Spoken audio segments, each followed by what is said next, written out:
Hello, everyone. Good afternoon. Welcome to this public lecture on Slow Peace, Ecologies of Grassroots Peacebuilding in Colombia, an event sponsored by the Kroc Institute for International Peace Studies at the University of Notre Dame. My name is Josefina Chavarria. I'm the director of the Peace Accords Matrix and the Legacy Project. And it is really a wonderful day for all of us here to speak about the research on slow peace and the relevance that grassroots peace building, relationships, pace, and proximity have, especially as we grapple with all these changes in US foreign policy that actually show us a state-centric view on peace building, but also a very hasty, rushed, and detached understanding of peace. So to speak about this, we're blessed to have with us today the author of this great book,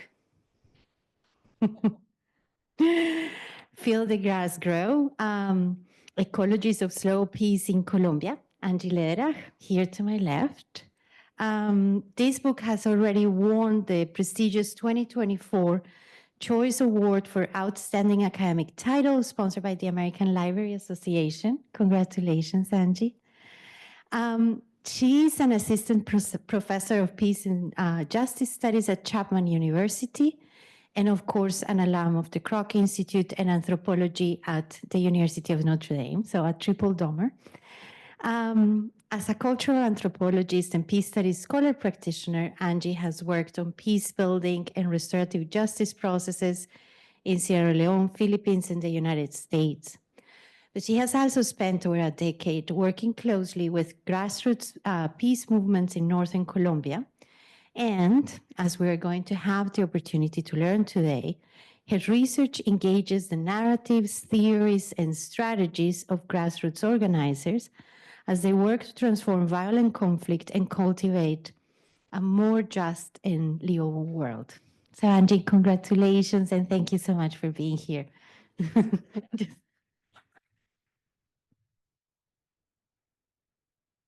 If you would allow me one more minute, let me introduce Isa before you start. So we are going to have your presentation, I promise.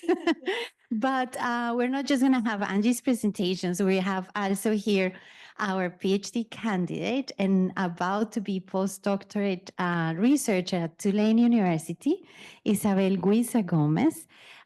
She's a student of peace studies and political science here at the University of Notre Dame, but she has really long-standing experience already with peace building, transitional justice, and land policies in Colombia. Her dissertation project examines the conditions under which marginalized actors can forge development and democracy in an equal and violent context, with a focus on Latin America. But her work also compares not just the Colombian case, but also brings into the conversation the peace processes in El Salvador and Guatemala. So congratulations on your new job, and thank you so much for being here. All right, so together with these two brilliant female researchers, we are going to hopefully offer you a very interesting, inspiring, and thought-provoking program for the next hour and a half. After Angie's presentation, Isabel is going to share her comments for about 10 to 12 minutes. I will offer some remarks. I hope that we're all together here able to relate these contributions to larger debates in peace building, on strategic peace building, especially at the Kroc, is quite important for us. And last but certainly not least, we also hope to keep enough time for all of you to engage in a Q&A session at the end. So now, please, Angie, without further ado, we're very much looking forward to hearing about your book. Thank you. Thank you, Josefina. I appreciate the introduction, and I'm really grateful to everybody who's made it possible to be back at Notre Dame. It's really a joy to be back among so many mentors and friends. and colleagues. A special thanks to Ari for all of the logistical work that went into making this visit possible. It takes a lot of labor. And thanks to Isabel and Josefina for providing comments.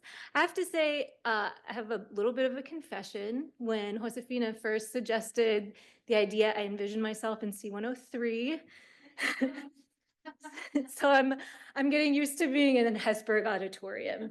So I'll try not to be too nervous. Social theory in the oral tradition of campesino or small farming communities emerges through story. And so much of this presentation is going to ground social theories of peace in and through story. 10 years ago, I walked the trails of a small experimental agroecology farm on the outskirts of Sincelejo, Colombia, with Ricardo Esquivia. As the director of Sembrando Paz, which is a local peacebuilding organization on the northern coast, Ricardo had helped purchase a plot of land that had been ravaged by the dual processes of war and cattle ranching. At that time, Sincelejo had received the highest number of forcibly displaced people in the country. And Sembrando Paz declared the farm in the midst of a height of violence, a zone of peace, and a sanctuary for those fleeing the war. And at the height of that violence, they began planting trees. Ricardo and I walked that day with purpose and intention, allowing our conversation to meander as we followed the trails. We stopped to talk about each of the different medicinal, fruit, and native trees and their significance. By that time, Sembrando Paz had planted well over 3,000 trees. I see a world of hunger, Ricardo explained to me. With climate change and the destruction of the environment, well, it is not here yet, but I see a world of hunger. And so my idea was to plant trees that people can eat from, that give people life. These are all trees that before, in past generations, people cultivated and subsisted on. Towards the end of the walk, we came to a lookout with a small bench with the hills and valleys of the Monte Mariano range before us. When I look out across this valley, Ricardo reflected, I can imagine it with trees planted all across those hills over there. We have to rebuild what we have destroyed. This, he said, motioning to the mountain range before us, is the promised land. And then lowering himself to the ground, he gathered dirt in his hand. All of this is sacred land. You see, the work of the grassroots is to see, feel, and grow the tree held within the seed. It is to be so close to the ground that you can feel the grass grow. That conversation has obviously stayed with me for many years.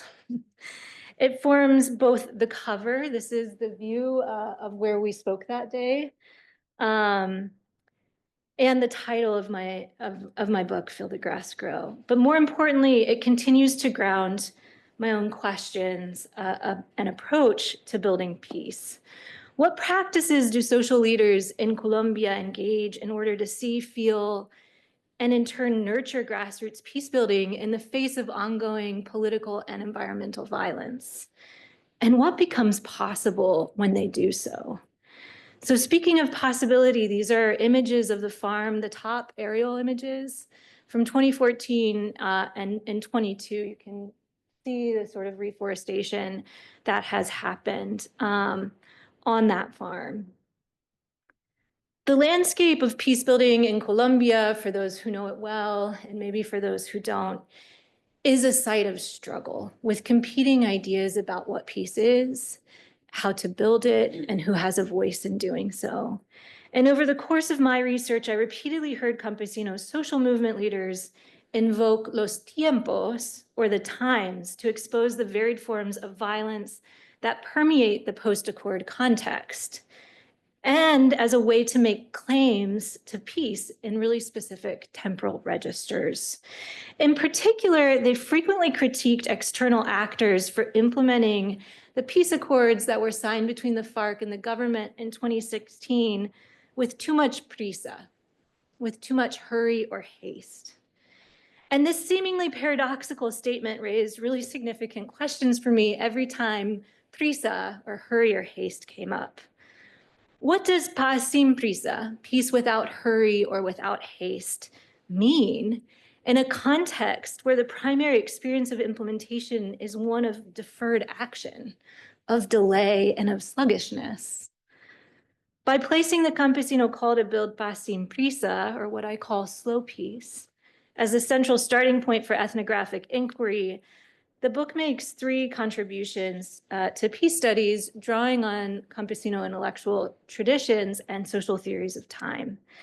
First, Slow Peace places human-environmental relations at the center of conflict analysis to expose the less visible forces of violence, as well as forms of action that are central to how campesino social movement leaders envision and build peace in Montes de Maria. Secondly, and relatedly, when campesino leaders call attention to the times, or los tiempos, they often do so to graph their movements for peace within a wider multi-generational framework.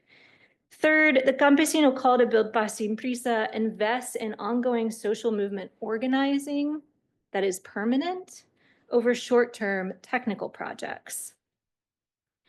The book stems from 25 months of ethnographic and participatory action research in Montes de Maria, Colombia, which I conducted between the years of 2014 and 2020, although the bulk occurring between June of 2016 and December of 2017.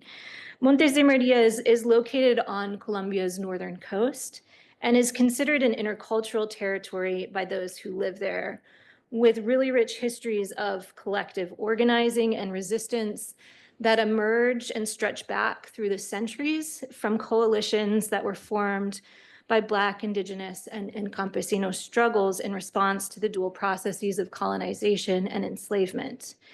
It is also the birthplace of Colombia's largest social movement, the National Campesino Association of Colombia, or the ANUC. And the territory became systematically targeted by multiple armed groups precisely because of the threat that this increasingly powerful grassroots movement represented to elite power structures. Between the 1990s and through 2005, so starting in 1997, over 100 massacres took place across Montes de Maria, with untold numbers of selective assassinations, mass incarceration, which you see an image of from one of the newspapers here, sometimes called arbitrary detentions, and massive forced displacement of whole communities.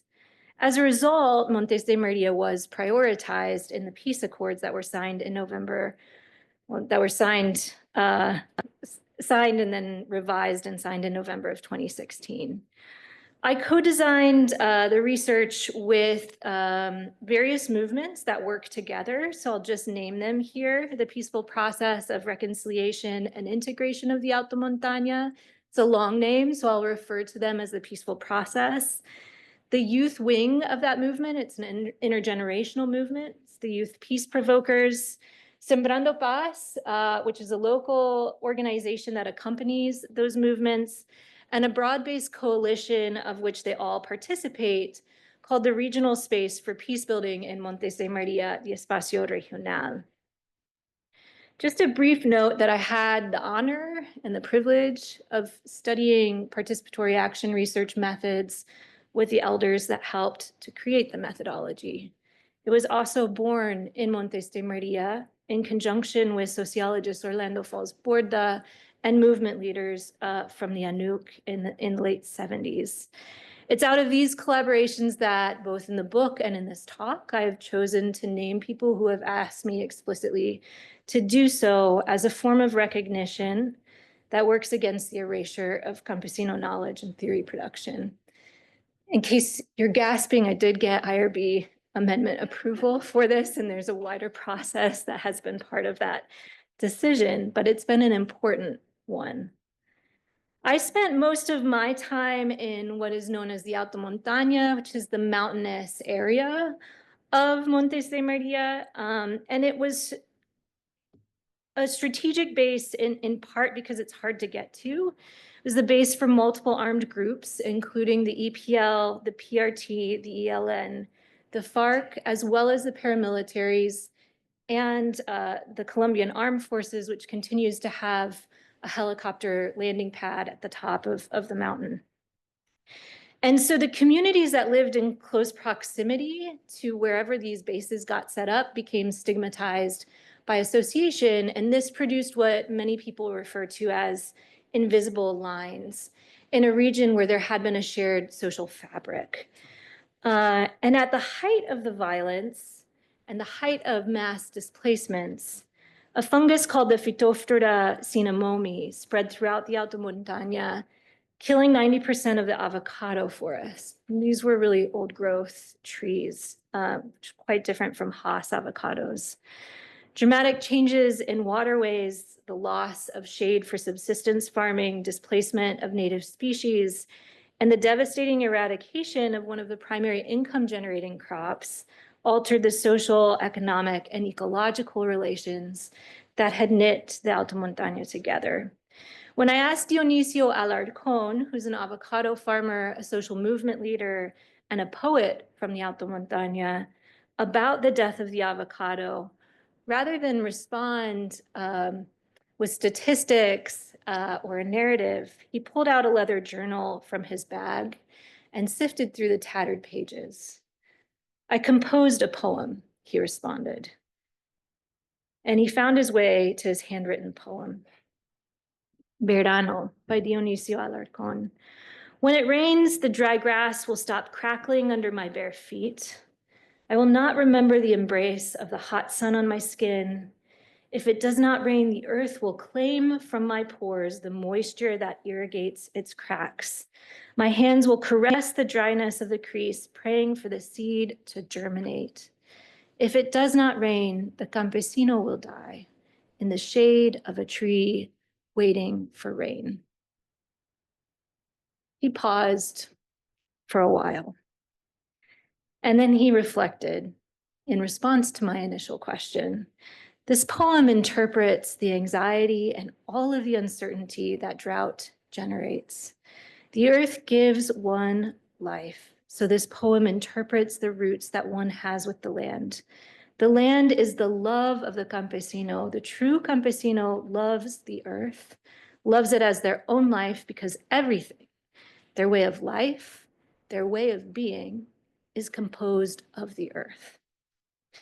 Dionisio's poem and his wider reflection speaks to multi-species experience and reflects what literary scholar Rob Nixon has called displacement without moving in his theory of slow violence. The practices of mutual care forged between campesinos and the campo, the countryside, gestures toward what is lost when ecologies are also torn asunder by war, when those socio-ecological relationships, those mutual relationships of care are broken.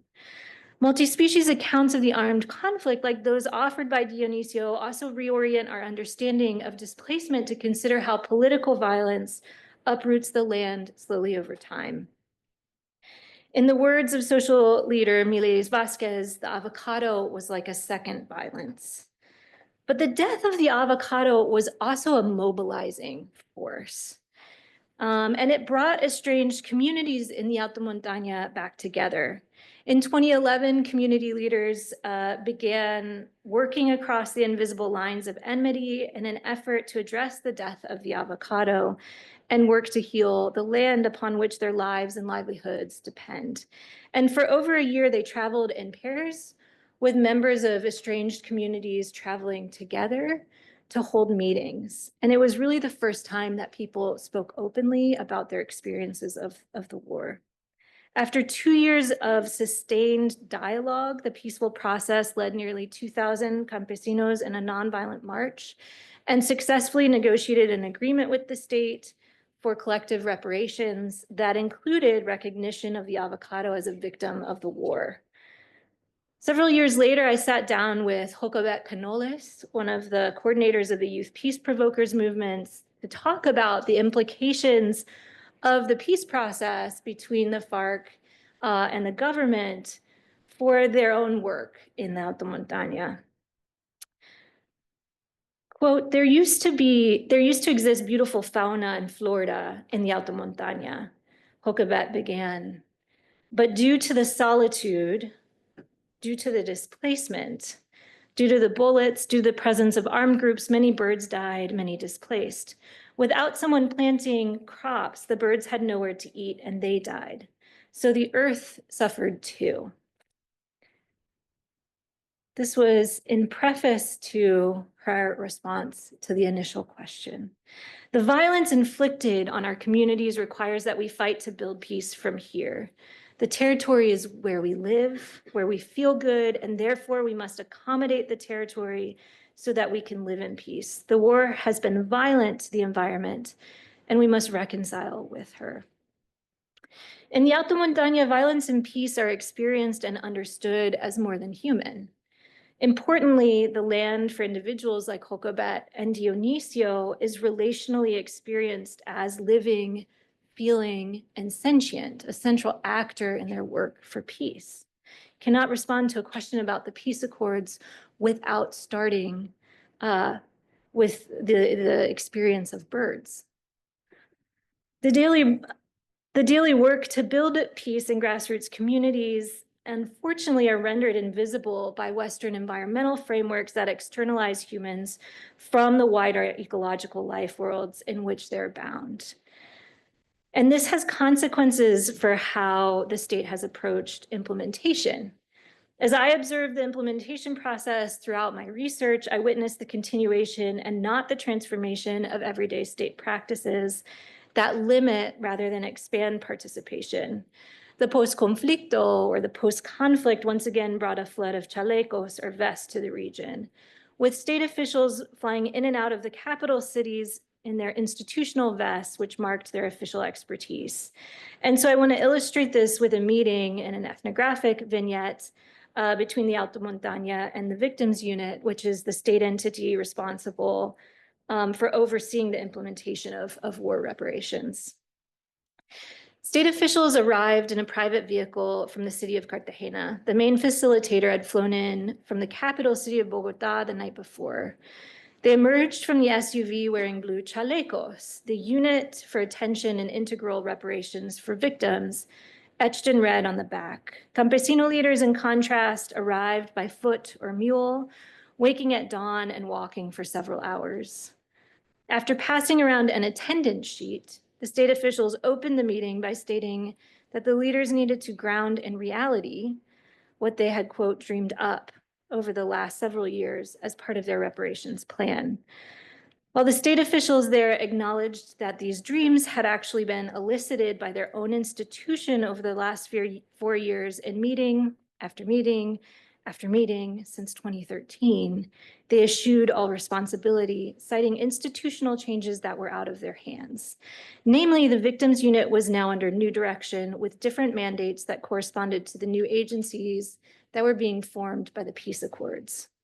Social leaders who at that time were living in increased economic insecurity and who had spent what little extra money they had and time they had to prioritize meetings about collective reparations for their communities were effectively being told that they had asked for too much, failed to understand the legal constraints and budgetary procedures of the state, and now needed to ground themselves in reality. Participation here amounted to little more than a signed attendance sheet. The piles of rotting yams, which you see in this picture, that surrounded us in the open air meeting space only served as a reminder of the long laundry list of failed state projects and broken promises. It was one of the reparations measures that the state had offered and in fact encouraged as an alternative to the request from campesino leaders in order to stimulate the economy in the aftermath of the death of the avocado, which had led to an economic and ecological crisis as a result of an overproduction of yams. The monoculture project was designed in response to electoral and budgetary calendars rather than seasonal conditions, and it exacerbated already fragile relations. In this particular meeting, Surrounded by piles of rotting yams, the state official from the agricultural department came with a proposal for yet another yam project, unaware of the crisis. Campesinos are constantly held to account, managed, and monitored. Very rarely is the state held to account in the same way. Campesinos often ask what the private vehicles, the hotel rooms, the flights, and the salaries amount to. Who benefits from a so-called participatory meeting like this one? Social leaders in Montes de Maria critique this approach to participation as a form of instrumentalization, limited only to fotos y firmas, photos and signatures, like the attendance sheet. Instead, they advocate for more democratic forms of participation that are built on voz y voto, voice and votes. And so I find this a really useful juxtaposition. And in the book, I outline a whole repertoire of photos and signatures that I have found within what I call a theatrics of peace that I contend is not unique to Colombia. It's quite recognizable. The theatrics of peace operates with specific temporalities. Punctuated, repetitive, often rushed meetings and negotiations reflect what anthropologist Miriam Tickton has called emergency time. As I mentioned previously, the peaceful process has engaged in an untold number of meetings with the victims unit since 2013. And yet little material benefit beyond symbolic or token gestures has actually arrived.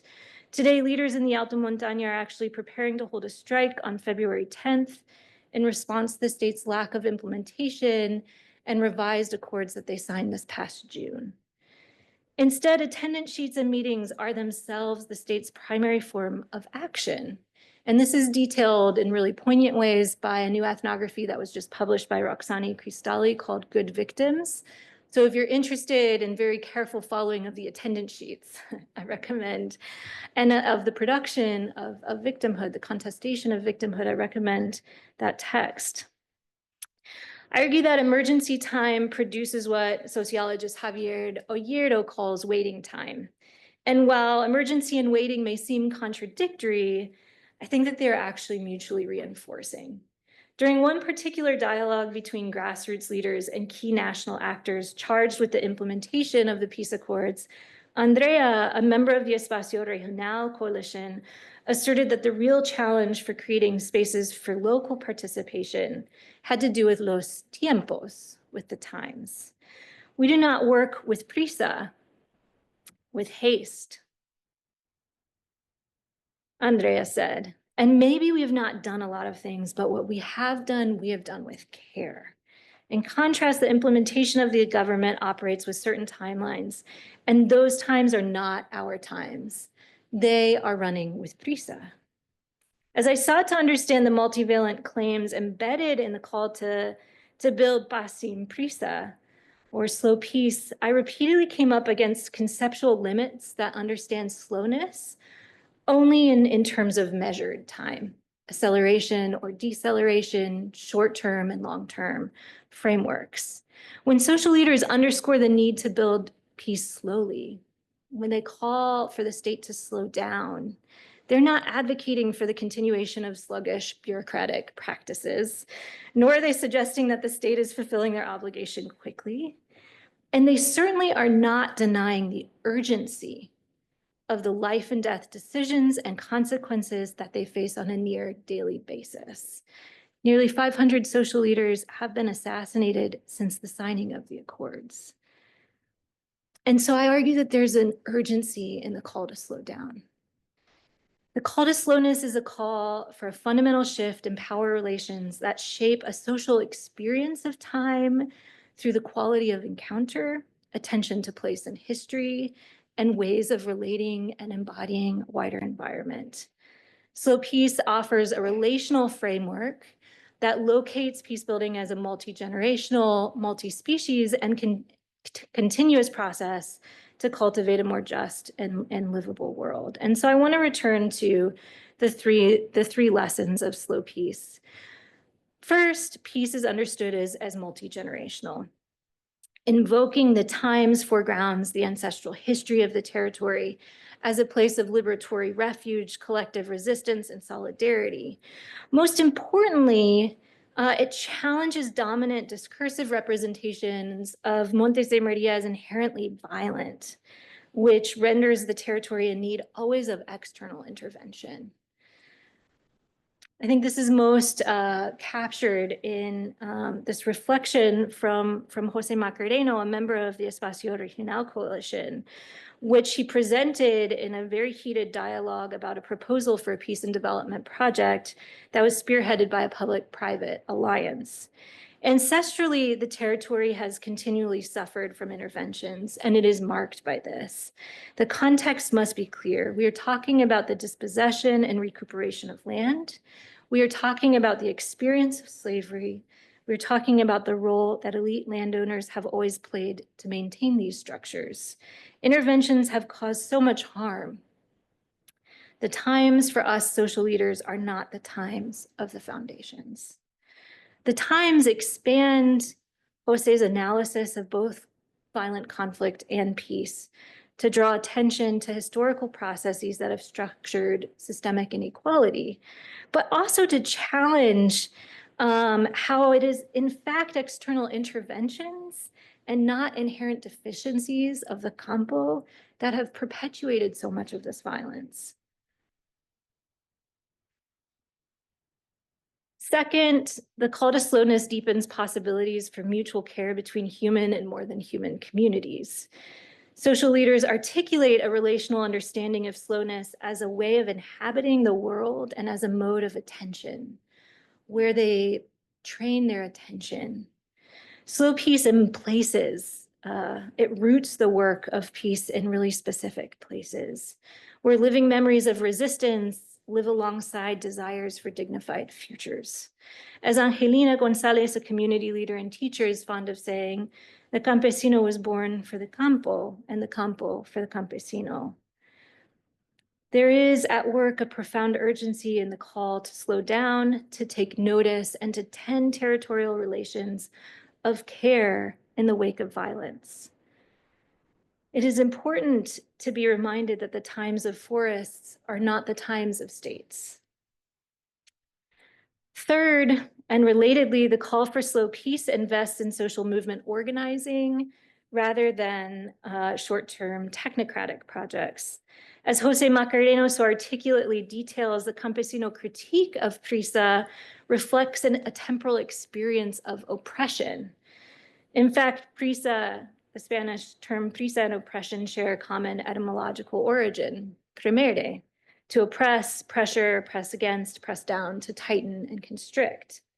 Rushed and repeated cycles of external interventions that are focused more on project deadlines and the production of reports, rather than on the flourishing of campesino communities, violate a sense of dignity. They also obscure wider historical processes that structure violence in Montes de Maria, with harmful effects in the name of peace. As a central coordinator for the Espacio Regional Coalition, Jose Macareno has committed himself to a monthly sustained dialogue process as a central practice of coalitional organizing. Over the last 10 years, the Espacio Regional has met every first Saturday of the month without fail. Throughout the pandemic, in the face of heightened political violence, in the midst of droughts and floods, and across multiple presidential administrations. In the wake of decades of violence that eroded trust, shredded the social fabric, and instilled fear through repression, the coalition prioritizes sustained dialogue as a fundamental practice of peace, not a means to the end, but the substance of peace, the practice of it. They call their monthly dialogues encounters with equals who have become divided, because they're bringing together representatives from hundreds of social movements that are based in grassroots communities across the territory, but that have fallen out of a relationship with one another. The coalition now has over 100 representatives from Afro-descendant, indigenous, campesino, youth, women's, and LGBTQ+ movements. It is powerful to sit in a room with older farmers working alongside trans youth towards a vision of peace in the territory. The coalition has built power from the ground up. They have convened and facilitated meetings with governmental agencies at the local and national level. They've engaged in symbolic political action. And most recently, they launched the country's first restorative justice council to provide a sustained community-based platform to engage with the work of Colombia's Transitional Justice Tribunal. As a result of a decade of organizing, they also facilitated a process of land restitution with one of the private logging companies that was responsible for dispossession. And this is now being transformed into a protected civil society-led reserve area. Peace is fragile, and it must be nurtured and continuously cared for. That is what I've learned from the Espacio Regional. For the coalition, the commitment to permanent dialogue rather than short-term projects is central both for building social power in a highly disenfranchised environment, as well as for cultivating social repair across their movements. During a follow-up conversation about the times, Jose Macareno explained the significance. If we talk about reuniting and articulating all of the social processes in Montes de Maria that we have been building for so many years, if we would be able to bring them all together to one meeting point, all of these things that we have prepared, and he held his arms out wide to emphasize the depth and the breadth of the wisdom that has accumulated from decades of grassroots peace building, well, then we would find ourselves saying to the institucionalidad, look here, this is not a place where you all come and do things. NGO, you are not the one that brings this here because it is already here. Here, this is already built, synchronized, enthroned with all of our ancestry. Campesino theories of time offer insight into the temporalities that structure multiple and compounding forms of violence, but they also shed light on the temporalities that undergird and open possibilities for the practice of freedom. The daily and patient struggle to cultivate slow peace derives from and deepens what I call an ethics of attention, an acute ability to focus attention towards the relations and lives that exist amid violence and destruction. I think this ethics of attention is profoundly needed in this moment. Cultivating moral dispositions capable of noticing, affirming, intending the relations, the wisdom, and life that exists in places like Montes de Maria, in Catatumbo, in Gaza, in Sudan, in Chicago, and here, where the river bends, on the lands and waterways of the Pokagon Potawatomi, is a critical practice of building peace with justice. It is also one that generates hope. I've wavered on whether or not to end this talk with a note on hope. It has been a frenzied and harrowing 8 days. In the wake of the fury of policies that have been unleashed, in the wake of ICE raids, the stalling of crucial humanitarian aid and global health care, the chilling effects of repressive policies that diminish spaces for pluralism, hope feels far away. And yet, I go back to mentors in Colombia, who I have learned across the years that it is precisely through attending to the relations and friendships that animate and sustain collective action in the face of violence that a grounded hope is nurtured. As abolitionist Mariam Kaba has articulated, hope is a discipline that needs to be practiced every day.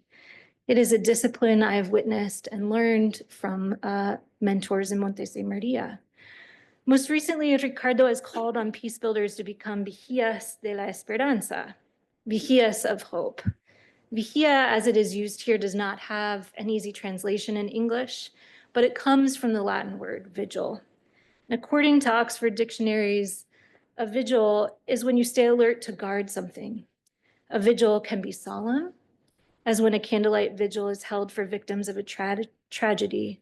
Vigil comes from the Latin word for awake, and all its meanings include the idea of watchfulness. To build peace, then, is to be continuously wakeful to the possibilities of hope. It's found in the grounded and collective struggle of peace building in everyday life. Or as Ricardo reflected, echoing the words of the late Kenneth Boulding, and this is a phrase I hear all across the Alto Montaña, always surprises me. We have to become vigías de la esperanza, vigías of hope. We need to be able to see that small practical things that show us that this is possible. It's like that phrase, and here he quotes Boulding, if it exists, it's possible.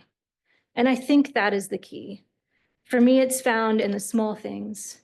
Maybe I will never see it, but I believe we will achieve it. This is hope, and we embody it. Thank you.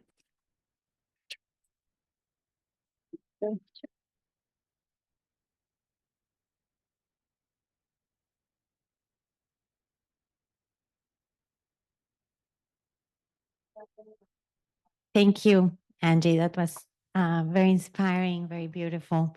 Thank you so much. I have now the pleasure of giving the floor to Isabel. Isa, if you could help us discuss this from your perspective with your background, your knowledge in around 10 to 12 minutes, that would be lovely. Okay. Thank you.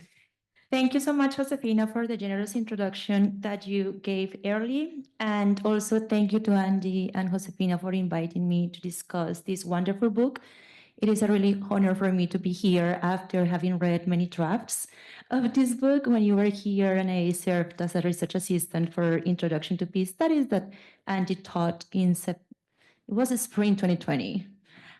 So thank you for these opportunities. So Andy Lederach's book, Feel the Grass Grow, Ecologies of Slow Peace in Colombia, offers an evocative and profound exploration of campesino peace building in Colombia, Montes de Maria region. As Angie has already said, Montes de Maria stands out as a site of both deep violence and significant transformation, where campesino movements innovated strategies to resist not only dispossession, but also reimagine peace. This history highlights the resilience of communities that turned conflict zones into arenas of possibility and hope. Drawing on immense ethnographic research, Angie reframes peace as a slow, deliberative process of mobilization and resistance, challenging linear institutional models of post-conflict recovery that usually prioritize short-term metrics over enduring transformation. Lederach critiques institutional peace-building processes, and particularly the top-down implementation of peace agreements, and I found really evocative the way that she differentiates between peace signing and peace building, and how these spectacles of peace signing and institutional implementation of peace agreements sometimes overshadow marginalized grassroots initiatives. These technocratic approaches, usually defined by bureaucratic timelines and external expertise, often overlook the relational and participatory dimensions emphasized by campesino communities. Grassroots actors, through their practice of voz y voto, or voice and votes, advocate for collective, inclusive, and democratic peace building that acknowledges multi-generational struggles for land and justice. And the book tackles two different kinds of paradoxes. The first one is the paradox of proximity. It lies at the heart of the book. So it basically refers to the fact that the most affected by violence and most active in peace building are frequently overshadowed by state-led spectacles of peace. Angie's critique extends to the NGOization of the state, where bureaucratic practices like attendance sheets, short-term project reports replace transformative long-term solutions. And this misalignment between the rushed technical times of institutions and the slower, deliberate pace of grassroots peace building underscores the limitations of conventional frameworks. The second paradox relates to time, but I will get back to it later. But I want to for now emphasize also how the book enriches its analysis by foregrounding intersectionality within grassroots movements. And particularly, Angie provides a really careful examination of how grassroots mobilization unfolds along the axis of class, gender, race, ethnicity, sexuality, and generation. So, for example, youth like Naun are portrayed not merely as inheritors of activism because their parents and grandparents were already involved in campesino mobilization, but more importantly, as agents who have decisively taken a decision and consciously engaged in social mobilization, and who also shape collective action despite experiencing violence and displacement from an early age. Also, the book illustrates the dual struggle faced by women leaders like Catalina Perez, who is now a Congress member in Colombia, but who was engaged in mobilization since back in the 70s in the Caribbean region. And women leaders or campesina leaders also contend with both patriarchal hierarchies within rural movements and state policies that fail to recognize women as independent political subjects. Angie has already highlighted some of the contributions of the book. I just want to reemphasize three of them that were quite salient when I was reading the book. The first one is the concept of a slow peace. So this concept challenges dominant paradigms that emphasize rapid technical solutions. And while the state's hurried implementation of agreements often undermines meaningful participation, campesino leaders engage in slow relational processes that emphasize building trust and collective agency. The stark contrast between institutionalized timelines and grassroots realities exemplifies this kind of tension that refers to the paradox of time that she thoroughly discusses in the book. A second contribution refers to centering grassroots movements. The book shifts focus from state-centric approaches and also a huge emphasis on prior scholarship on agents endowed with political or armed power in civil war peace processes, and instead illustrates how marginalized and armed non-elite actors can also resist and reimagine peace building as a deeply participatory and democratic process. The last contribution is more a methodological one. So Angie draws on a long-standing tradition back in the Caribbean region in Colombia, participatory action research that was developed by Colombian sociologist Orlando Falsborda back in the 70s. And using participatory action research, she treats campesino leaders as collaborators and co-thinkers. And I just want to highlight here how Angie has helped different campesino leaders back in Colombia to publish their knowledge not only in magazines, but also in academic outlets. And I think that is a way to also recognize campesino knowledge. Finally, I want to highlight some venues for future research. So the book opens critical avenues for further exploration, offering insights into the complexities of grassroots peace building and its broader implications for peace studies as both a field of research, academic research, but also activism more than practice. And these key areas, at least, that I have thought of based also on my prior experience and my academic interests are, I was wondering, how do past experiences of repression shape transitions from contentions to nonviolent mobilization in grassroots movements? So the book recounts how campesino movements in the 70s, particularly in Montes de Maria, engaged in contentious repertoires of collective action, like land seizures and protests, directly challenging the latifundia or land concentration system at the time. And these efforts in the following years and decades were met with violent repression as prominent social leaders became targets of paramilitary groups who behaved in alliance with rural elites and state armed forces. As someone familiar with fieldwork also in Montes de Maria, I have observed how these traumatic experiences have shifted grassroots mobilization strategies. Movements today emphasize non-violent, less confrontational forms of collective action. And I think that that sort of a strategic shift reflects as also an adaptation to past violence against more disruptive tactics. Second, I would like also to hear more about the kind of parallels and differences that emerge when comparing rural social movements in Montes de Maria with those in other regions advocating for land and peace building also in Colombia.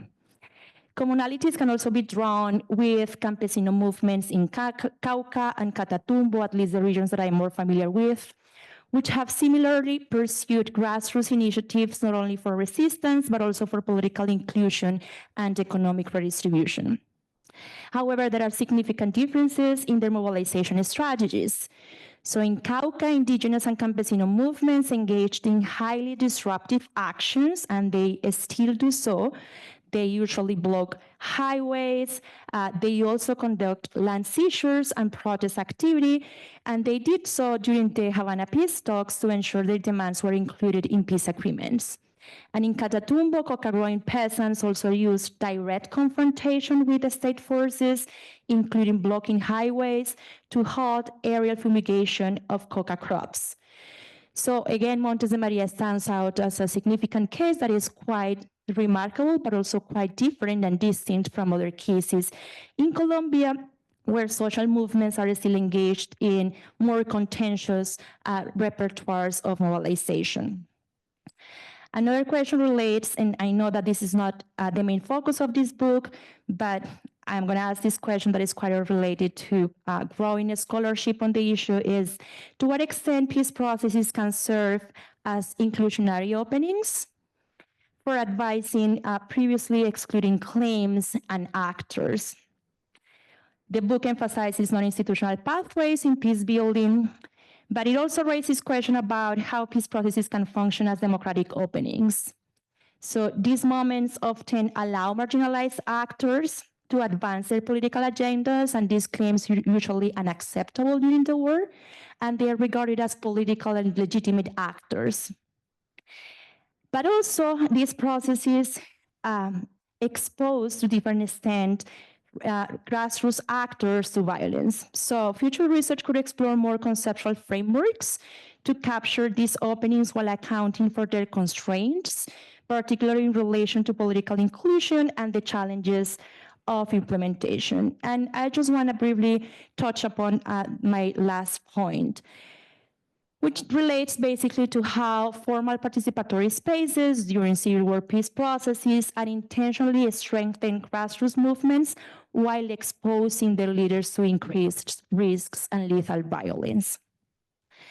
While the book critiques the failure of institutional participatory platforms to meaningfully include grassroots voices, also evidence suggests in Colombia and other cases that these spaces have had unintended sort of positive effects.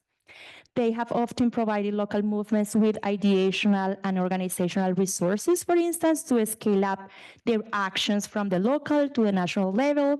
There are different examples recently in Colombia, like the PEDET or the Venice programs, despite their failed implementation in the following years. And also these spaces have come at a cost for these social leaders, increasing lethal violence against them. So it's just a question to invite us to think more critically about how these processes might also increase risks and violence for grassroots actors. I will leave my comments here, but thank you so much, Angie, for this opportunity to discuss your work.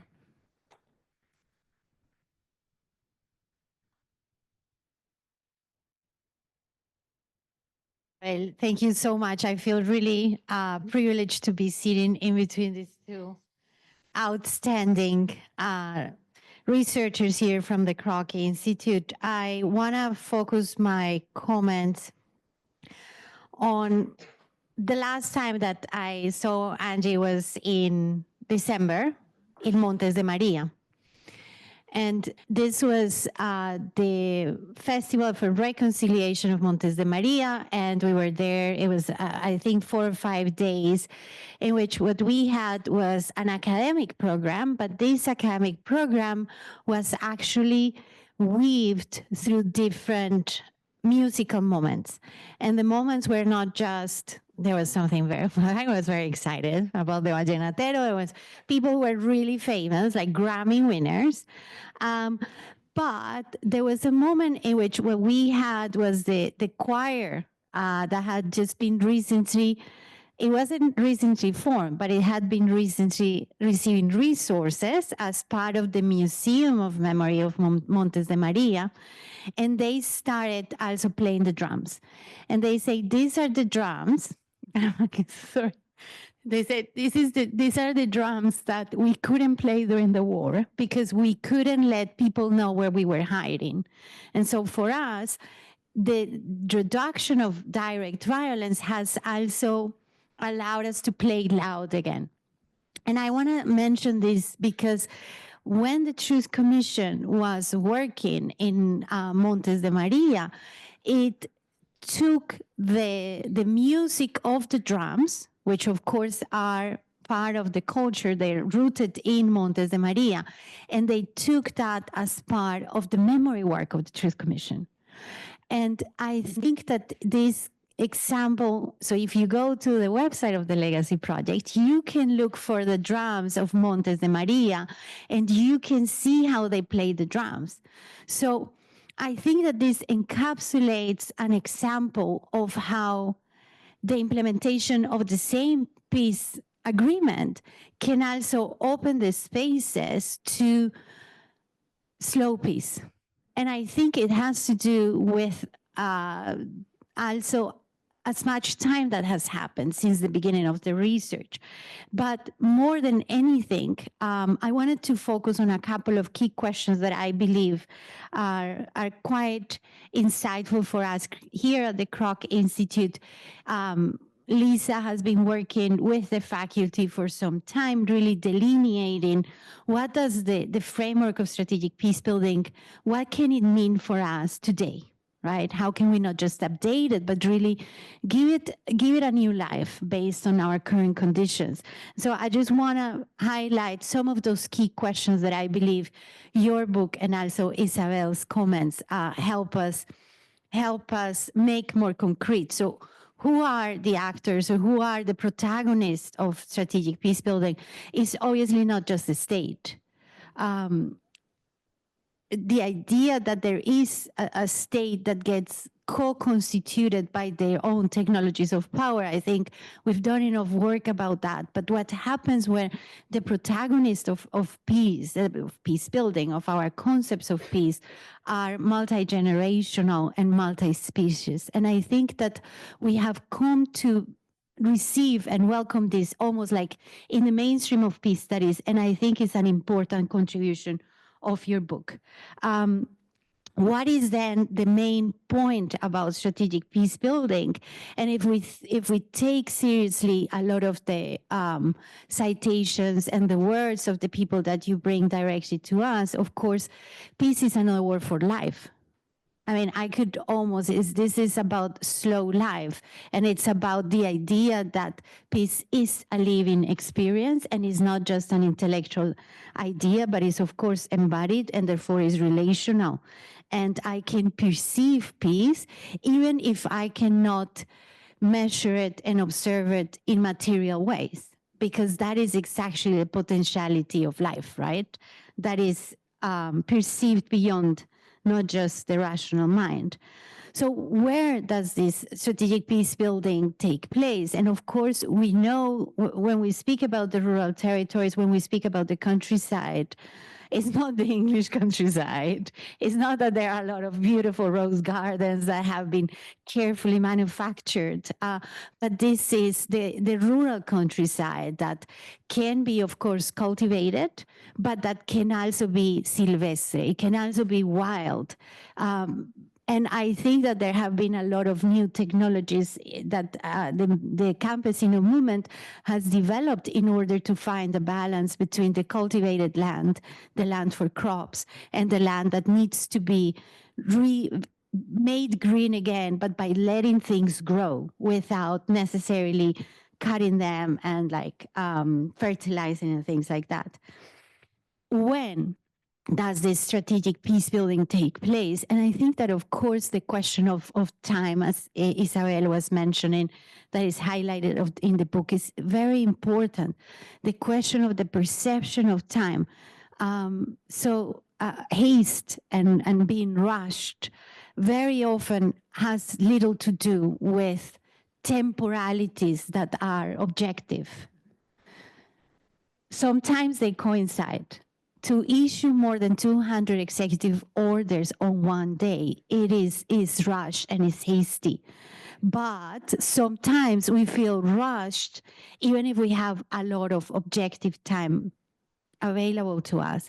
I think that we feel rushed when we're also being evaluated and when we're being judged. And when we're being judged by an entire apparatus that depreciates us, it's pretty tough, because then we will always feel under pressure, independently of the objective time that is being measured. And why do we do all this? Of course, you were talking about cultivating, but the cultivation literally of the earth, right? Of what we do on the ground, but also of care and care in our relationships. And of course, if peace is another word for life, what we end up being caring for is we are caring for life that encompasses not just the human, but the more than human, the multi-species, the multi-generational, which means that we care not just for our children, which is a speech, I think is a narrative that in peace building, again, has been established very well, the 7 generations. What are the effects on those that have not been born yet of the decisions or the lack of decisions I make today? But how about our ancestors? How do we carry all that knowledge, also all the oppression of those excluded knowledges, and what kind of tools do I have at my disposal to revive them? And finally, dialogue. And I do believe the how of dialogue, the how of not just looking to fulfill project deadlines and milestones, but a process that is iterative. So yes, there is a lot of repetition, and I would argue that repetition is fundamental, not just for ritual, but also to make us better. Sometimes we need to listen to the same story many times, and we even see the same people around many times, but they have a different meaning. So the meaning making of repetition, I think, is important, but definitely to be able to move in those short windows of opportunity in the implementation of peace accords from those larger patterns of violent conflict that I think that Isa has also researched so well in her dissertation. When are those moments in which we can move from institutional state building and nation building to really looking at communities and looking at generational change and deep change? So I thank you so much for providing us not just a wonderful example and a concrete way of understanding maybe and inspire us for continue working towards that strategic peace building, but also for being here and opening now the discussion with our public. Thank you so much, Angie.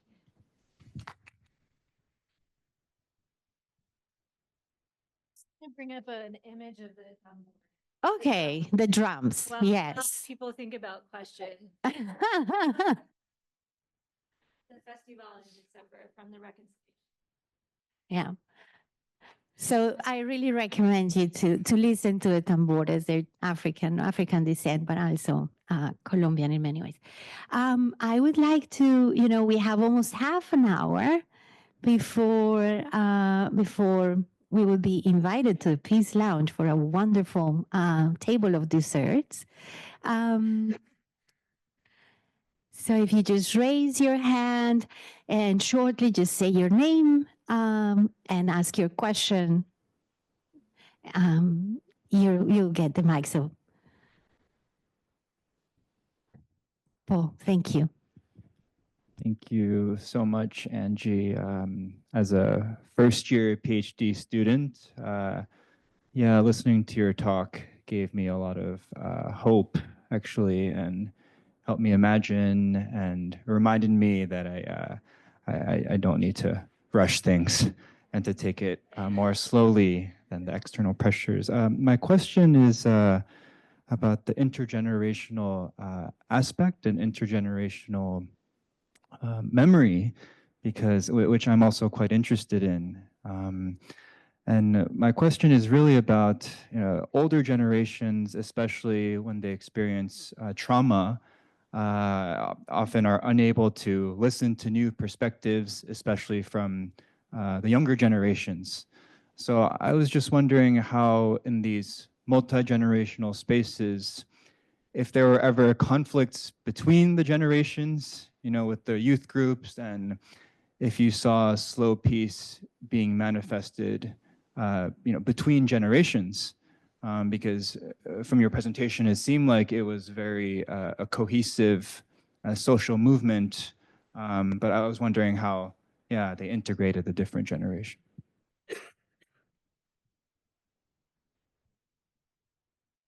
Do we want to maybe collect a couple of questions? I have you, please, Sandra. Thank you so much.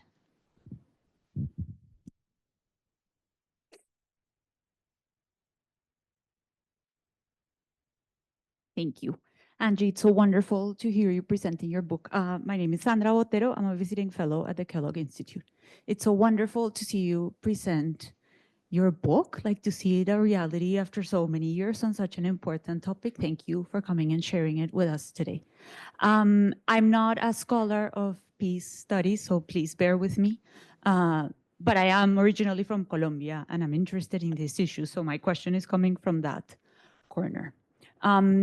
As someone who is familiar with the types of movements, efforts, methodologies, ideas that you are describing, I can completely understand why a grassroots, territorial-based, slow peace makes sense in the short, in the medium, in the long run.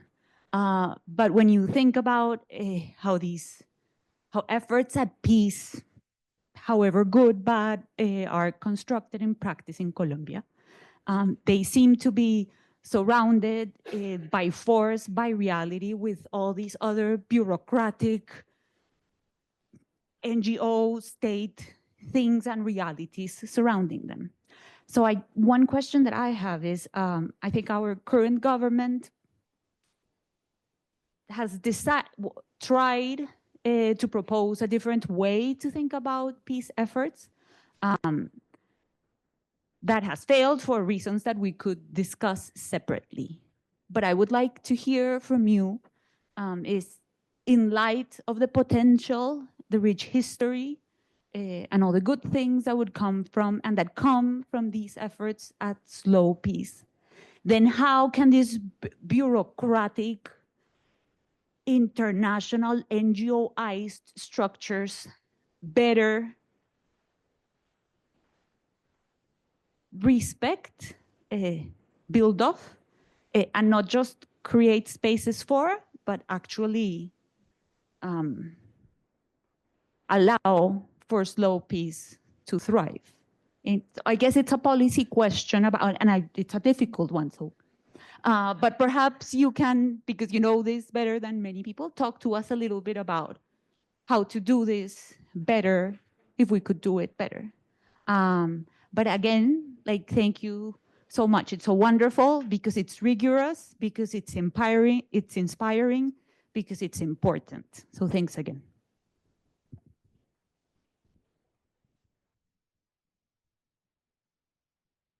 I think yes, if you want to join with your third question, and then we'll go for a second round. Thank you.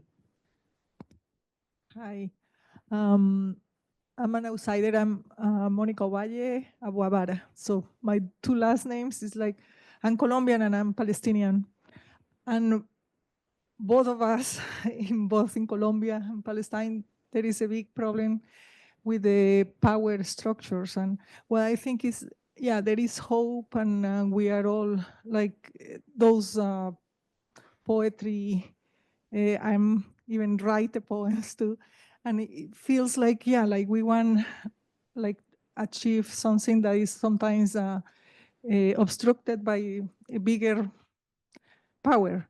So what I'm thinking is in Colombia, maybe now that she was mentioning, there is some kind of hope because another rule was kind of tried at least, but it has been really difficult to progress. But I probably think, or at least my idea was that maybe Montes de Maria, that now they have the opportunity, because you said, okay, it has been years and years of organizing, but now those people have an opportunity to be listened, at least, and then the work finally pay off, kind of, because it was done, it wasn't heard, and it was ignored, and it was, but now probably it will be like getting into a more responsive ears, I think.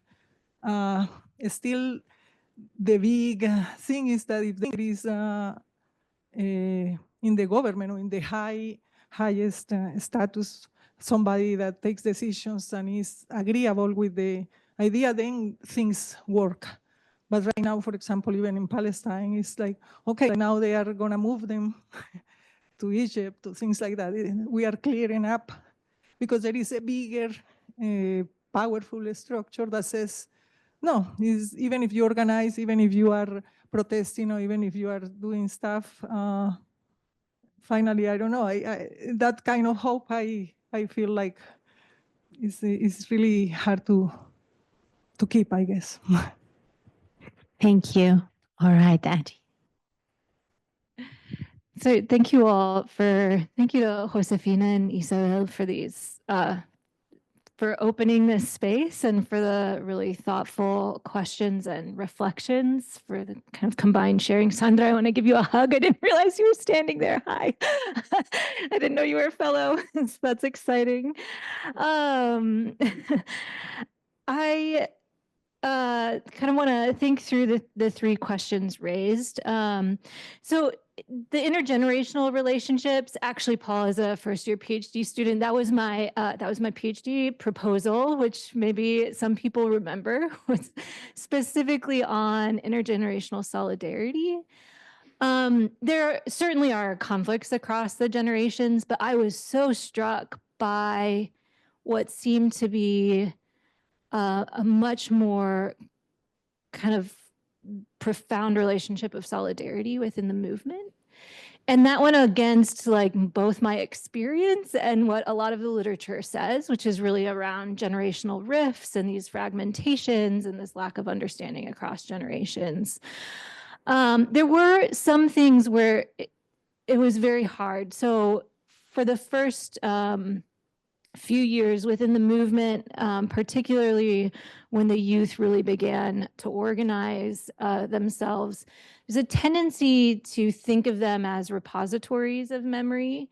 And the state institutions that were working on memory at the time often did this. Like the youth should be there, but as sort of passive participants to receive the memory of their elders. And the youth were born, Naun, who Isabel mentioned, was born while his mom was held at gunpoint by a guerrilla group, and then it was like a torrential rainstorm that actually resulted in them leaving. They like fixed the roof because his mom went into labor, and then they left, and they didn't kill her. And so his nickname is Salvador, which is savior. And so that is both an intergenerational memory. He doesn't have the memory of his own birth, but it is part of how he identifies himself, how he situates himself, how he makes sense of his own social identity. And throughout his life, he experienced displacements and the movements of armed groups and continues to do so because armed conflict persists in Colombia. Just to be really clear, there's a negotiated agreement with the FARC, but the armed conflict has not ended. And so I say that because the youth really started to push back against this idea that they didn't have memory of their own. And so while some of their life was marked by a repressive silence, as those spaces started to open, and I do think those openings are really important, and often some of the state institutions and policies were part of those openings, they were often excluded or included as passive participants. And so they really, as a movement, started to openly talk about that. And really became clear that they didn't want people to work only with the youth, and they also didn't want people to work only with the adults. And there's something about understanding life before the height of the violence of the war that I think was really important to the relationships of solidarity. And so the youth also looked to their elders to think about what it was they wanted to desire and build for themselves. And so Tayaki Alfred is a Mohawk scholar, and he talks about resurgent political action and regeneration, where there's a reaching into the well of ancestral history and knowledge, but there is also a sort of reworking of that. And I think that that's kind of present here. There is certainly movements are, if I have one word for what it is to accompany and observe for many years, a movement, it's dissonance. You have to be able to hold tremendous amounts of dissonance, to sit with the tension of conflict and understand that that's generative. But there was a real shared collective vision that people repeatedly articulated for themselves over and over again. And so that's, I don't know if that fully answers your question. Don't anticipate that your PhD your doctoral proposal will look the same when your book is published, if anything else. Sandra, I don't know if I have a great answer to the question. One of the things that I would say that the coalition that I work with in Montes de Maria, they have their base organizations, but they're very explicit about having allies from academic institutions. So I'm part of a committee from all of the, whatever state agencies they've developed relationships with, people who often participate not in their formal state capacity, but are there, and different international institutions. And so they're different in some ways. I mean, I think this is very different than in, Cauca. I don't know Catatumbo as well. So Isabel would speak to this more than a kind of no, this is our space. And I think that, and I talk about this in the book, I didn't talk about it in the presentation, the internal work and activism of state actors, of course, many of whom were also victimized, who were human rights activists before they entered a state agency, right? The idea that there's the state and then somehow social movement leaders actually isn't true to the experience. But that opened up really profound spaces, especially around being able to identify victims of state violence and assert that needed to be part of some of the state agencies' work. This was prior to the peace accords, of tracking and holding and documenting arbitrary detentions. And so the people who were really able to get documentation of state violence were people within the state. And the coalition, by having them be part of that relationship, I mean, I think that is really significant. Does that transform the bureaucratic mess that causes so much harm? I don't know. I mean, that question of that structural or institutional transformation, I certainly don't want to tear it down, right? I think we're witnessing what a rapid destruction looks like. So I'm not advocating for that. But I do really want to question, what are the effects of these practices that are being done in the name of peace, and how can we begin to attend to them better? The people that I most frequently hear in the last few visits that I've had to Colombia use the term prisa negatively, so hurry or haste, are people working in the HEP, in the Special Jurisdiction for Peace, which is the Transitional Justice Tribunal. They're expressing an experience of the work they want to do and the limitations and constraints under which they're under.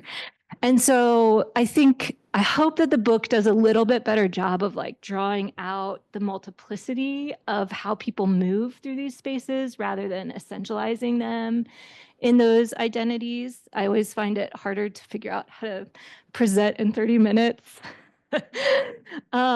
those pieces. And I think, probably could continue revising the book for the rest of my life trying to do that. But I think that those are really also important openings. And I did want to, respond a little bit. And I think, again, I hope the book does this a little bit better, but these are people who put their lives on the line in the name of the peace process. And so while there is a very strong critique of some of how that implementation was being done, they are continuing to advocate for the peace accords, for their maintenance, and for their implementation. And so it is, I think, different than perhaps other kinds of movements, which I think also is tied to different kinds of experiences of state violence and repression. And that's why I'm like, I will talk about Montes de Maria, and as an anthropologist, feel very cautious of trying to speak about the really specific histories in other places. So just some of my meandering thoughts.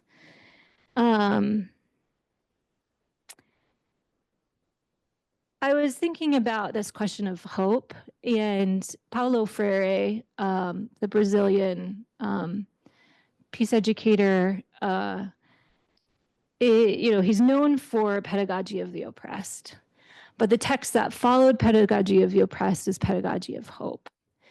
And it's in that book that he actually distinguishes between hopefulness and hope. And he argues that that hopefulness, like sheer hopefulness, this sort of deferral to a future, actually can lead to inaction. And so both despair and hopefulness can result in inaction. And that hope is grounded in collective struggle. It's grounded in practice, and that's what makes it concrete. And so I've thought about that a lot, and especially more recently, like maybe I don't feel hopeful, but there's a lot of places and people and spaces that give me hope. And I find that distinction to be empowering. And it's not perfect, and it's hard. I think that returning to this sort of multi-generational framework is another space that has been very helpful for me to kind of ground where that hope stems from, and thinking about where to, if my attention is one of the greatest resources I have, how am I using that? And is it generating inaction? Is it generating despair? Or is it generating a hope that's leading to greater forms of solidarity and collective action? So much. Thank you, Angie. I think we have maybe a few more minutes. I think you had, I'm sorry, I don't know your name. You had raised your hand. I don't know who else. Yes, you in the back. And do that. And I think if that's okay, we close with these three. Thank you so much. Yes, please. Hi, I'm Susan Bloom. I'm in the Department of Anthropology, and I've seen your name on graduate applications. Anyway, it's a joy to have Angie back here. She was an undergrad in one of my classes long, long ago. So, and she was our first graduate student. So it's really special. I wondered if you could talk a little bit about the process of doing fieldwork itself for you. Like, you went back to the same place with the same people, I guess, for a long, long time. Was it hard? Were you scared? Were you challenged? You talked about the IRB and wanting to give people acknowledgement with their names. Can you just say a little bit about the specifics of the fieldwork from your perspective? So.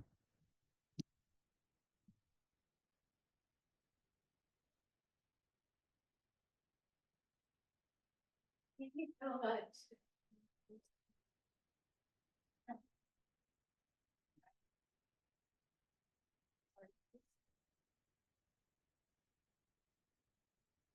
Hi, thank you so much. I'm Elsa. I'm in the first year with Paul, and I overlapped with you a bit when I was doing my undergrad. I've done a couple interviews this year with folks experiencing climate-induced loss and damage, and specifically anticipated loss of home, loss of state, loss of ancestral lands. And it's really interesting because we've had conversations about things like establishing museums and archives of memory and culture. But it also strikes me as a a bit of a divergence potentially from this context. I'm curious what you think, in the sense that communities are sort of always anticipating the worst case scenario, even though it's in the future, and sort of actively preparing for it by building institutions and memories and working in this process of slow peace, while also knowing that the slow violence is potentially, much larger than they will be able to really stop, at least in their lifetimes. And I'm wondering kind of how you build this framework into climate change and sort of trajectories of how we're all sort of tied up in this process. And there may very well be losses that are irreparable in very concrete ways for communities, and kind of how we navigate that relationship between slow peace and slow violence as well.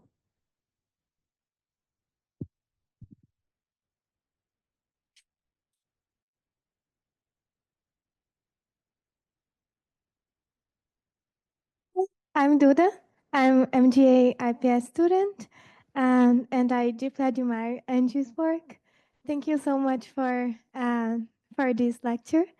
I have to highlight the careful way that you did this work. It's very impressive how sensitive it was wrote, and also the metaphors that you used, and also the words in Spanish that open doors for imagination for those who can speak Spanish, and also curiosity, I imagine, for those that don't speak Spanish yet. Um, and I think like about the generational and intergenerational question that Paul raised, it was very interesting the way that you present this topic in the book on chapter 2, that you talked about the relevo generacional and also the jóvenes provocadores de paz, and how powerful the sentence that they raise, like we are the future, but we are also the present. I also, it was very insightful for me, the different temporalities that we also talked. And then there's a part on chapter 3 that you discuss about this articulation. And you point that this articulation as a technique of power in the tactics of peace. And then you ask the official for an example of this articulation. And then he said that in the beginning of the peace building process, like the social leaders and like the society, the civil society with the state were together co-creating, like planning together to implement it together. But then with like the mistruths between the state entities and like the conflicts within the state, like that happens on this articulation. And I also would like to hear from you if you can see some changes, mainly with some efforts for the transitional justice, the Truth Commission, the HEP that has a different approach to peace building. So yeah, thank you so much for all your work.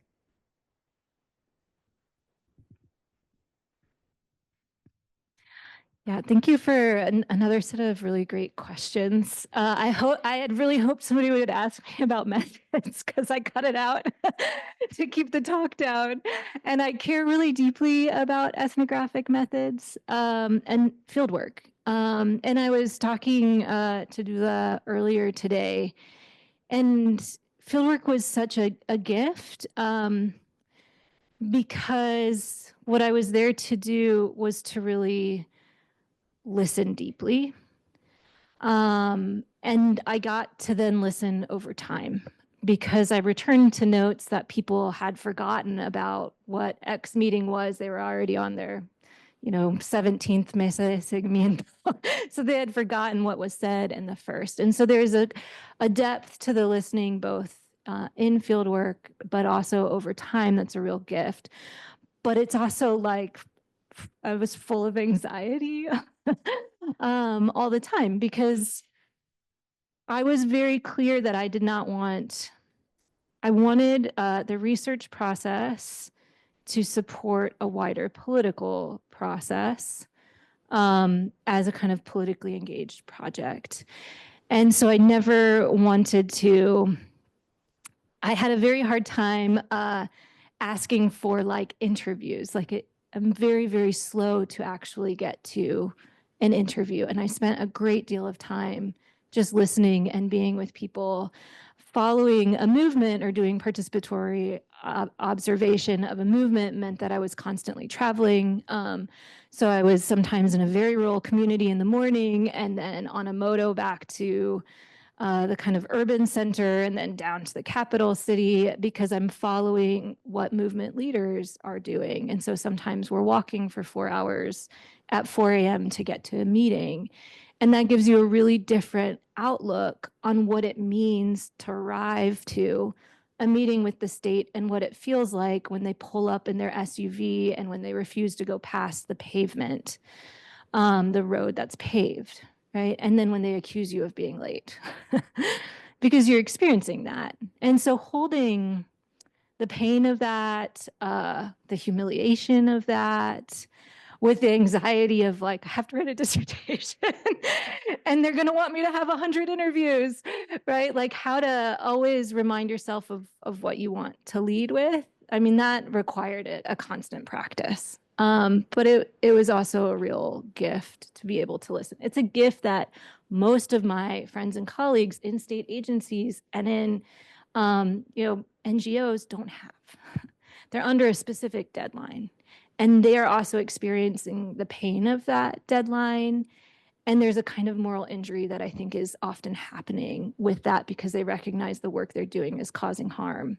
And so I think that's something that could be a great project. But, I think that there's something there too. So there's a real gift in fieldwork.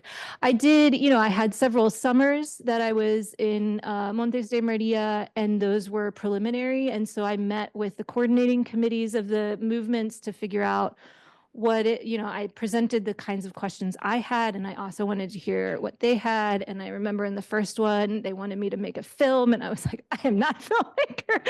So I need to be much clearer on like, what are my limitations and what are those possibilities? And I also, the Kroc Institute funded a series of workshops around writing that led to the publication of academic essays by people who I work with, campesinos, in their own authorship. And so there's like a lot to fieldwork that, all of these different tentacles and forms of engagement. But I would say often people lead with how many interviews they do, but the bulk, the richness was the field notes. And it doesn't get much recognition. I did put that I had over 2,000 pages because I was like, I will quantify this. Susan understands this because Susan taught me much about field work. But that's something that I really want to hold a space for and value. This is somewhat related to to do this reflection, and I may get to the question, but one of the words that comes up in the book a lot is tinto. And I had a graduate student ask me why that word. And that word is like strange because it's only in Colombia that it means coffee. Anywhere in most other Spanish-speaking countries, it means red wine. So people might like misinterpret it. But I was recently part of a workshop, and they asked, what is the taste of critical liberatory methods for you? Like what has that tasted like? And to me, it's the taste of tinto. And I can't say cafe because it's not cafe. It comes in a little plastic cup. It's extremely sweet. It's hot. It's made over the wood fire. And it is what convenes conversations. And so there are certain words that I've left, and I think that speaks to, not just field work, but what is this distinction between field and home when our relationships continue? When Ricardo is the second name of my child, right? When, just this last week, my 5-year-old said, well, Juana, who's not pictured here, but that is the museum, Juana's our family, right? She's our family, right? And he really wanted like this distinction between family and other. And of course, she's our family. And so I think sometimes those ideas of field work and what is at home are quite blurry. Also, your question is so like, I feel it so viscerally because so many of my friends have lost their homes in the fires in Los Angeles. And we did not evacuate. We live far enough away. But a very strong part of our community lives in Pasadena and Altadena. And so the loss of those places of significance, of history, of memory, of beauty, of your home feels like very close. And then also anticipating that it's going to happen again is hard. And so I don't have a great response, but I am struck by, the avocado really eroded a kind of ecology, an ecosystem. And I'm struck by the response to that not being like, well, this will continue to happen, but a sort of how do we begin kind of regenerating our waterways? How do we identify what that looks like?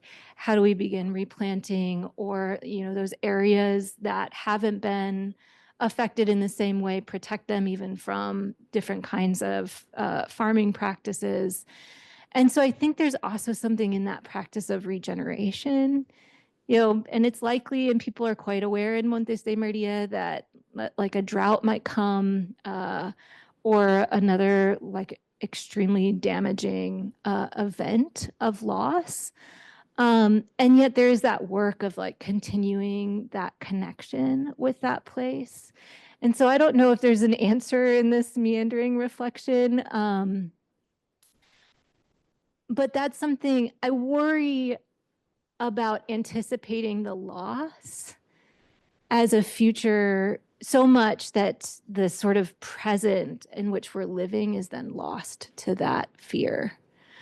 And yet I'm also very aware of like, climate predictions. And so I don't know how to live with those tensions, but I think there's something with, again, regeneration as a way to think about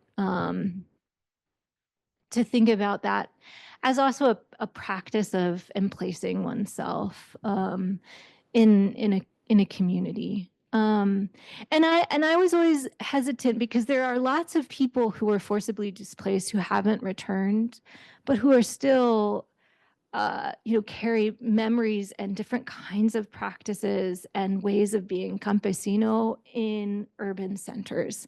And I think it's really important to like carve that space and make that claim too.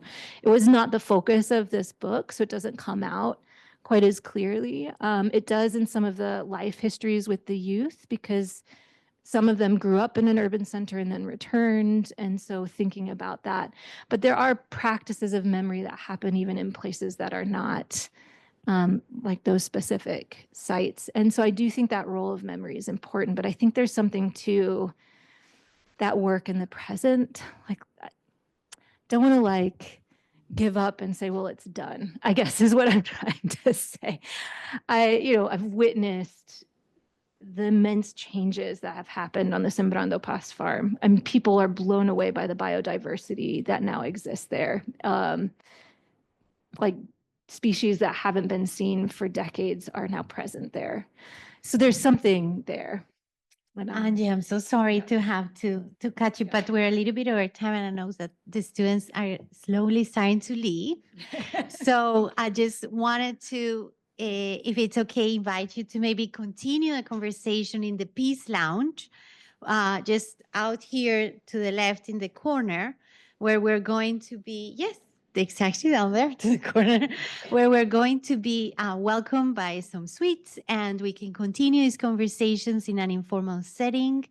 Thank you so very much to our staff, to our communication staff, to our event staff that have made this possible. And thank you so very much to each and every one of you for being with us today. Thank you. Bye.